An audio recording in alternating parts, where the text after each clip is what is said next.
Buenas tardes a todos, bienvenidos a Times. Son las 18 horas, día 5 de julio. Momento de iniciar la transmisión del webinario que hemos denominado Ciberseguridad. Soy Emilio Villalobos, directivo de la Fundación, y les agradezco la oportunidad de dirigirnos a todos ustedes.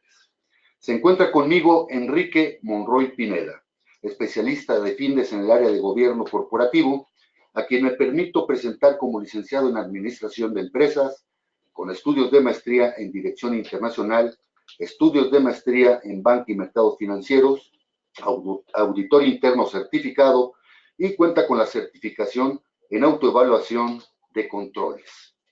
Su experiencia profesional se centra como directivo de administración de riesgos en diversas instituciones del sistema financiero mexicano.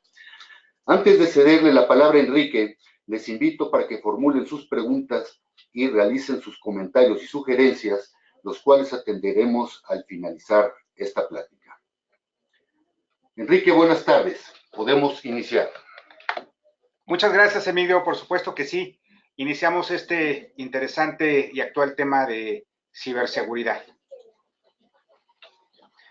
Bueno, básicamente tenemos una agenda que es la ciberseguridad, los diferentes tipos de delitos, qué efectos tienen sobre pues, las entidades económicas, hacia dónde vamos con este tema de la ciberseguridad, que por supuesto se incrementa en cada momento, los retos para las organizaciones, qué sigue para estas entidades, cómo nos podemos proteger y terminamos pues ya con la parte de las conclusiones y las preguntas.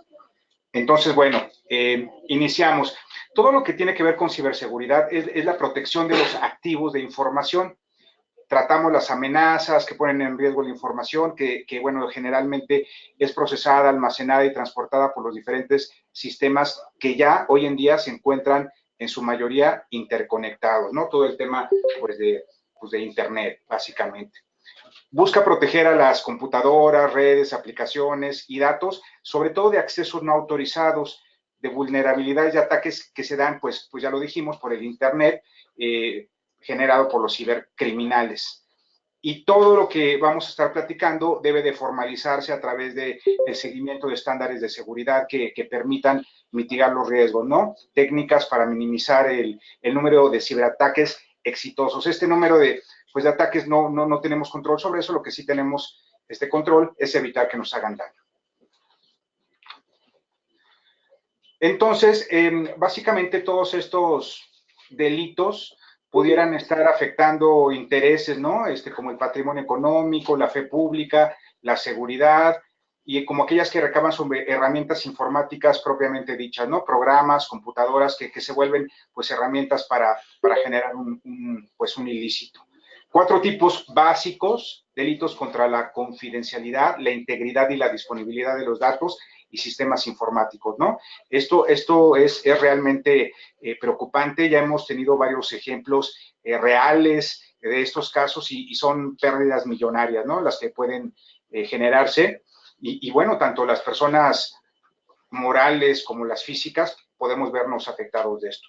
Delitos de fraude informático, por su contenido, lo que generan como contenido, y lo que tiene que ver con infracciones de la propiedad intelectual. El robo, por ejemplo, pues de diferentes pues aplicativos, de diferentes fórmulas que están protegidas generalmente por una patente.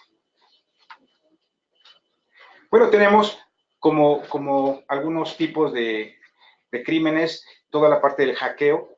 Es una intrusión ilegal a una computadora, también se le conoce como cracking. Los temas de denegación, interrupción de servicio, los criminales inundan el ancho de banda, pues con diferentes mensajes, accesos, para que las empresas, para que las entidades, pues se vean entorpecidas en el servicio que deben de proveer básicamente. Diseminación de virus, software malicioso, virus, gusanos, caballos de Troya, que pueden generar, pues, un gran daño a las organizaciones o a las personas. El vandalismo, que solo implica dañar o destruir datos, ¿no? Y esto sin necesidad o sin ánimo de robarlo, venderlo, simplemente es el daño por sí mismo. Se adjuntan estos programas a un archivo que parece un archivo inofensivo y después pues lo ponen a circular, ¿no? El pirateo de software, platicamos ya un poco, copiar ilegalmente programas genuinos, la falsificación, distribución de productos que pretenden hacerse pasar por originales. Básicamente, estos temas son de los más comunes, ¿no? Estos eventos, estos efectos, pues, en términos muy sencillos, pues tendrían que ver con esa denegación e interrupción de servicios, robo de propiedad intelectual, el robo de datos de usuarios, de identidad. Este también es un tema muy grave, el robo de datos de identidad para hacerse pasar por otra persona y de ahí poder robar los activos de la persona, ¿no? Inclusive pedir créditos en un banco a nombre de otra persona. Secuestro de bases de datos y después hasta se pide rescate por las mismas. Acceso ilegal a cualquier aplicativo, a cualquier sistema. Intercepción de información, de mensajes, interferencias, pues mal uso de dispositivos, y con esto se pueden pues engañar, ¿no?, a otros servidores o otros, pues de alguna manera, medios para que piensen que son los originales y bueno, de ahí hacer diferentes delitos. Y todo esto se puede traducir inclusive en términos de fraude, ¿no?, que se pueden cuantificar. Pues ¿a quiénes afectan estos delitos informáticos? Pues sobre todo las empresas, ¿no?, que utilizan sistemas de información, pues dependen ya de estos sistemas. Los datos están almacenados en los equipos informáticos y hoy en día cualquier problema en los sistemas informáticos repercute en la totalidad de la empresa y muchas veces puede hasta afectar pues el funcionamiento normal del negocio. Pueden surgir otro tema muy importante, es que aparentemente vienen del exterior, pero muchas veces vienen de los propios internos, los propios empleados, y cuando son temas bien relevantes, pues hay una colusión entre estos internos y los externos. Esto agrava fuertemente las cosas, por lo que tanto el programa de la empresa tiene que protegerse hacia el exterior, pero también hacia el interior. Lo que comentamos, y las personas físicas, nosotros, sí nos podemos ver fuertemente afectados por este tipo de delitos, ¿no? Sobre todo quien utiliza una banca electrónica, por ejemplo. Entonces, bueno, es de cuidado a todos los niveles. ¿En qué nos daña para una empresa? Pues en su reputación, pues el deterioro de la confianza del cliente, para entidades que están monitoreadas pues del regulador, como sería para un banco, pues la Comisión Nacional Bancaria de Valores, ¿no? Los inversores, evidentemente hay consecuencias legales por las leyes implicadas, interrupción de los procesos de negocio, que si no tenemos un buen plan de continuidad, pues nos puede hacer inclusive perder pues ingresos, las pérdidas monetarias, ¿no?, o los beneficios esperados que no llegan. Entonces, una cuantificación de este tipo de riesgos pudiera ser sumamente alta para empresas que son muy dependientes de operar a través de los diferentes sistemas, ¿no?, conectados a Internet. Y bueno, ¿hacia dónde vamos? ¿Qué se espera de estos riesgos? Pues son riesgos crecientes. La inteligencia artificial, la robótica, toda la parte del Internet de las cosas, los vehículos autónomos, la impresión en tercera dimensión, pues redefine completamente las estructuras físicas y crea una interdependencia que incrementa considerablemente el riesgo de los ciberataques. Esto, pues no va a parar. Esto va a continuar. Cada vez vamos a estar más dependiente, pues, de la tecnología, de estar conectados. Y bueno, de aquí se espera, lógicamente, que todo este tipo de delitos asimismo pues incrementen. La información y el lucro que puede obtener, que se puede obtener de ella, pues hace que los atacantes la establezcan como un objetivo.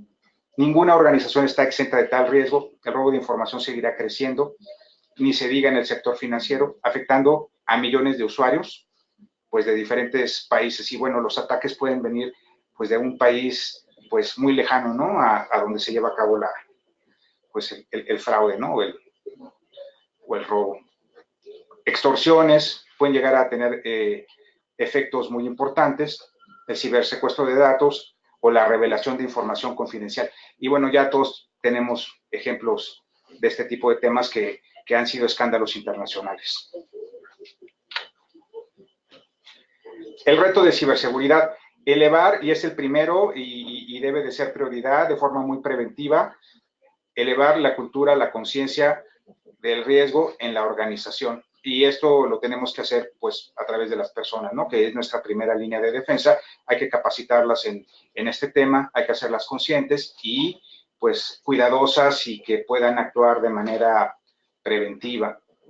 Hay sistemas que vienen de tiempo atrás que son, de alguna manera, heredados, que no han sido asegurados, no han sido parchados, no han tenido un incremento, pues, en su seguridad. En muchos casos no se tienen políticas, no se tienen estándares, pues no existe un oficial de riesgos tecnológicos o de seguridad de la información o que se encargue esencialmente de estos temas. Esto en ciertas entidades, pues las financieras, esto ya es una obligación. Se tiene que existir una función específica, experta en estos temas y todo el soporte documental e inclusive comités que se dediquen, pues, a mitigar este tipo de riesgos. Y lo mismo sucederá con el resto de las organizaciones, no por temas regulatorios, sino porque, pues, se verán afectadas por los riesgos y en casos por pérdida, ¿no? Que vean que la capacitación, que establecer controles, pues será mucho más económico que estar enfrentando las pérdidas. Hoy en día pocas cuentan con defensas anti-malware o son insuficientes. También hay que establecer todo un plan para las respuestas a los incidentes, ¿no? ¿Cuál es el equipo? ¿Cuáles son los protocolos de actuación? ¿Qué se va a hacer? ¿Cómo se va a comunicar? Inclusive, ¿quién va a hablar con la autoridad o con los medios de comunicación? Todo esto, pues, se tiene que definir y conformar al equipo que atienda estos temas. Y lo que platicamos también, a veces se piensa que las amenazas vienen del exterior, sin embargo, muchas veces quien abre la puerta es un interno. También se tiene alta dependencia, confianza en tecnología, sin considerar procesos o procedimientos. Temas muy sencillos, ¿no? Como no compartir el password, que el password sea de alguna manera, pues, no sencillo. No puedo instalar aplicativos que no tienen una autorización en la organización, o no se puede operar a través de aplicaciones que no se han validado desde un punto de vista de control interno. O sea, son temas, no solo es la tecnología, son nuestros procesos y cómo estamos funcionando. Y bueno, temas relacionados con terceros con los que estamos conectados, en la cadena de suministro, por ejemplo, con proveedores, ¿no? Puede ser un ejemplo. ¿Qué sigue para las organizaciones? Pues sí se están haciendo inversiones importantes. Hay que identificar de forma previa, de forma oportuna, de forma preventiva, y hay que generar un reporte cuando los riesgos se han valorado, de aquellos que les podemos llamar los riesgos prioritarios, ¿no? Para que se mitiguen, pues, lo antes posible. Hay que cambiar el enfoque reactivo, pues, de detectar la falla y de corregirla, por uno que sea proactivo, preventivo. Siempre esto es mucho más barato, ¿no? Identifica, evalúa, mitiga, con el fin de que el riesgo no se materialice, porque estos riesgos pueden ser, pues, de efectos millonarios. Reforzando todos los temas de las personas, los procesos, ya lo platicamos, las capacidades de ciberinteligencia, ¿no? Anticipar los vectores, las formas, hacer un análisis de escenario, de qué forma me pueden atacar, que yo identifique de antemano por dónde puede haber una puerta abierta que me genere un problema, ¿no? E inclusive se contrata expertos para que traten de vulnerar, ¿no? el sistema. Hay que reportar los riesgos, hay que generar una base de datos de eventos de pérdida o de incidentes, conocer qué nos puede suceder, qué nos ha sucedido, pérdidas potenciales. Esto es muy importante, todo el tema de las pérdidas potenciales, calcular de qué tamaño pudiera ser mi exposición, una pérdida esperada, y de aquí determinar el tipo de controles, ¿no? Para pérdidas esperadas muy grandes, pues sí requiero una inversión importante porque económicamente, pues, es conveniente. Extender los programas, ¿no? De ciberseguridad, llegando a toda la cadena de suministro, todos los que están conectados conmigo, los socios de negocio, pues integrando capacidades extendidas. Y bueno, siempre el análisis de escenarios. ¿Estamos vulnerados? ¿Por dónde nos pueden atacar? Y esto lo señalo como constante, porque si algo está cambiando continuamente es la tecnología. Entonces, cada vez que existe un cambio en la organización, un cambio relevante, pues tendríamos que hacernos estas preguntas. Es algo que ha llegado para quedarse y algo que no se va a volver más sencillo. Cada vez será más complejo. ¿Cómo me puedo proteger? Pues software antivirus, todo lo que tiene que ver con los firewalls, los que les llaman en los cortafuegos, que me protejan contra intrusiones. Pues si no necesito software, asegurarme que el software que mantengo está autorizado, que no tengo software menos sin una licencia o con debilidades. El tema de, pues ya, de la continuidad, tener los respaldos, todo, cómo establezco parámetros de seguridad, los archivos anexos, qué políticas tengo, qué puedo abrir, qué no debo de abrir, los passwords fuertes, no compartir esa información, evitar configuraciones incorrectas, ¿no? Los usuarios con privilegios excesivos no deberían de existir, las aplicaciones que están funcionando sin esta autorización o validación de un área de control interno de riesgos tecnológicos, pues el tema de la ingeniería social. Esto pues es muy delicado, hay que capacitar a las personas, porque muchas veces son tan hábiles que estos delincuentes se ganan la confianza de una persona y sacan ahí una información, y después de otra y sacan otra información, y de otra más, y con la información que han adquirido, pues pueden llegar a llevar a cabo inclusive fraude, ¿no? Se hacen pasar por terceros y como conocen ciertos temas dentro de la organización, pues alguien distraído, alguien que no tenga pues los elementos de validación o no los lleve a cabo, pues fácilmente puede cumplir requerimientos de estos delincuentes y de esta manera pues llevar a cabo algún tipo de fraude. Y se da mucho, se da mucho. Investigar y monitorear los incidentes relativos a la seguridad. Hay que investigarlos, hay que conocerlos, hay que establecer medidas de mitigación para que no se repitan, ¿no? O no vuelvan a suceder. Coordina el proceso de administración de la seguridad de la operativa de los sistemas de procesamiento de la información frente a interrupciones imprevistas. Todo esto básicamente ligado a los temas de la continuidad de negocio, tener un equipo, hacer pruebas periódicas y si existiera este tipo de eventos que no nos genere pues pérdidas, ¿no? Que sepa cada quien lo que tiene que hacer. Y bueno, el desarrollo y mantenimiento de los sistemas, cómo se desarrollan, cómo se mantienen, básicamente desde que hay un desarrollo, una programación, se puede determinar si es seguro el sistema. Muchas veces hasta los mismos programadores saben o intencionalmente dejan ciertas debilidades y después las aprovechan, ¿no? Se da mucho el caso de que gente descontenta de las organizaciones, después al saber cómo funcionan estas aplicaciones, son los mismos que hacen los fraudes, ¿no? Esto ha ocurrido muchísimo en instituciones financieras, en bancos, en donde quienes cometen estos ilícitos eran ex empleados descontentos, ¿no? Entonces sí tiene que haber un cuidado sobre esta codificación y pruebas posteriores de que estos sistemas desarrollados internamente son sólidos. Bueno, hay metodologías para establecer de una forma ordenada la ciberseguridad en la organización, pues investigar sobre la legislación y demás requisitos. Esta legislación sí es muy pesada para los bancos, hay que demostrar, hay que probar, hay que tener mucha solidez y más ahora con todo lo que ha sucedido con los sistemas de dispersión de fondos, ¿no? Entonces, muchas cosas ya son obligatorias que no lo eran antes y bueno, esto cada vez será pues más exigido.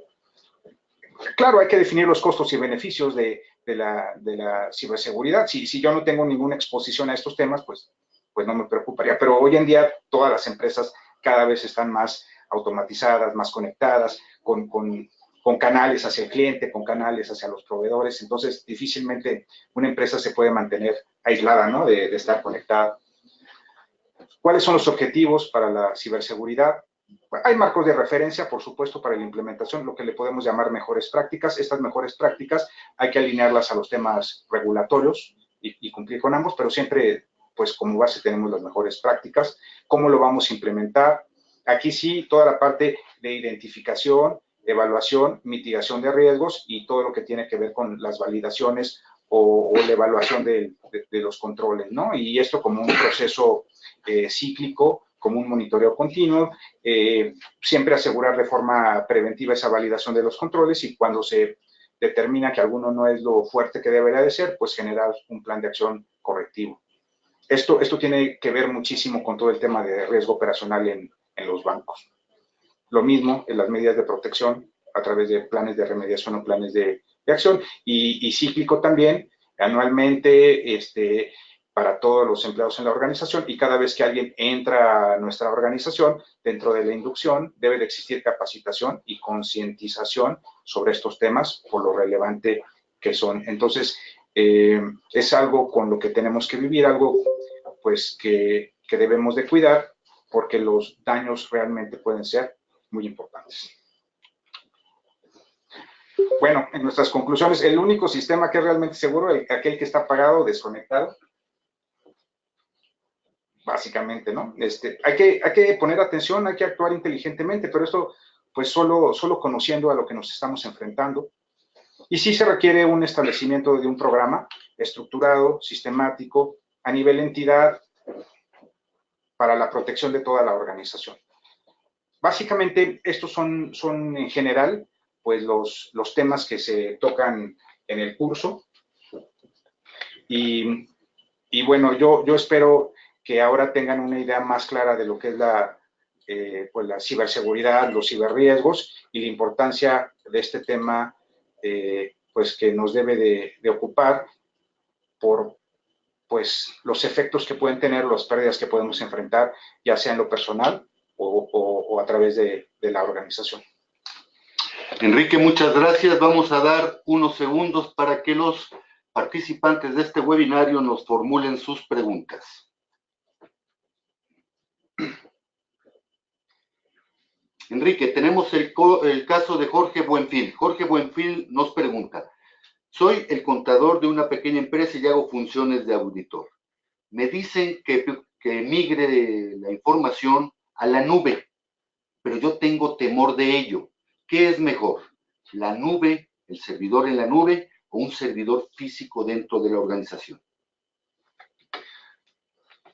Bueno, mira, si tú tienes un servidor físico dentro de la organización, la realidad es que sí tienes que tener pues un respaldo, ¿no? Tienes que tener otro servidor de preferencia en otra ubicación con las medidas de protección adecuadas, ¿no? Y tener un plan de continuidad. Digo, es como se ha venido operando típicamente, pues ya la ventaja de operar en la nube es que tienes pues de alguna manera tu información respaldada, protegida. Sin embargo, sí tienes que saber quién es ese proveedor y qué implica. Hoy las grandes organizaciones sí están migrando pues sus datos a la nube por costos, por seguridad, ya se confía mucho más en ella, por la disponibilidad que se puede tener en cualquier parte del mundo. Entonces, sí es una decisión que hay que pensar, hay que ver los pros y contras, pero lo que sí te puedo decir es que las grandes organizaciones, las grandes, empezando por las entidades financieras, sí están migrando y sí están utilizando esta nube. Gracias, Enrique. Tenemos el caso de Lucía Sánchez. Lucía, buenas tardes, gracias por participar. Las grandes empresas tienen áreas de tecnologías de información para atender estos temas, pero también las pequeñas empresas tenemos la necesidad de protegernos contra estos ataques. ¿Qué me sugiere hacer para ello?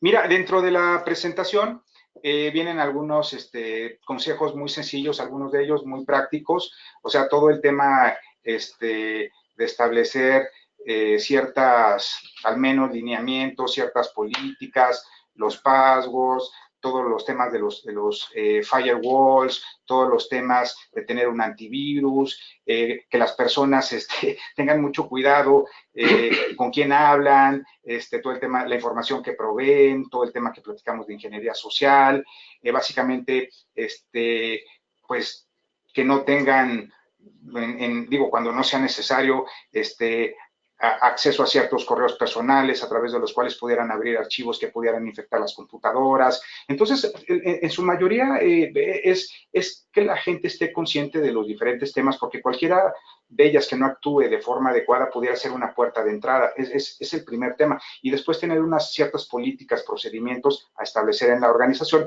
y que exista algún tipo de área de contraloría, de riesgo operacional, de control interno, que esté validando que todo esto está implementándose de forma adecuada. Básicamente eso es lo que te podría decir. Gracias, Enrique. Tenemos la pregunta de Manuel Buenfil. Manuel, gracias por participar. Profesor Monroy, ¿podría darme un orden de idea de cuánto cuesta asistencia técnica para evitar ciberataques? Mira, es muy variable, es muy variable. Lo que sí te digo que están haciendo las organizaciones es que contratan a despachos, contratan a expertos para hacer de alguna manera pruebas de vulnerabilidad para ver en dónde detectan fallas, errores y que pudiera ser una puerta de entrada, ¿no? Para estos hackers, crackers, pero es dependiendo de la complejidad de tu organización, dependiendo del proveedor, dependiendo pues del consultor, pero las organizaciones sí están requeridas, sobre todo nuevamente las que están reguladas del sector financiero, en llevar a cabo estas pruebas de la solidez de sus sistemas y de su conectividad periódicamente. Gracias, Enrique. Tenemos el caso de Mónica Hernández. Mónica, buenas tardes. Gracias por participar. Mónica nos pregunta, ¿cómo se detecta? ¿Cuáles son los indicios de que estoy siendo atacada o hackeada? Pues muchas veces te das cuenta por el comportamiento de tu sistema, se vuelve mucho más lento, muchas veces pierdes cierta información, pues de alguna manera se comporta con una mucho menor disponibilidad, velocidad, se ve afectado el ancho de banda y bueno, ya en el peor de los casos empiezas a ver pérdida pues de archivos, de información y bueno, pudiera ser hasta de, no sé, metiéndose, que se puedan meter a ciertos áreas o aplicaciones en donde se manejen los dineros de la organización y bueno, de aquí se cometería un fraude importante. Pero al principio sí se puede detectar a través del desempeño, ¿no? De tus máquinas, de tus computadoras, de tus sistemas. Enrique, muchas gracias. Tenemos la pregunta de Jorge Hernández Falcón. Jorge, buenas tardes. ¿Hasta qué punto los antivirus comerciales son suficientes? Sí son muy buenos, sobre todo aquellos que pues tienen una empresa importante atrás y están actualizando estos antivirus y periódicamente corren y vía internet te los instalan, te los actualizan y funcionan bastante bien, bastante bien. Es algo que hay que acostumbrarse a utilizar. Enrique, muchas gracias. Luciano Tiscareño. Luciano, buenas tardes. ¿Cómo evitar que mi empresa sufra algo parecido a lo que ocurrió al Banco Central de México?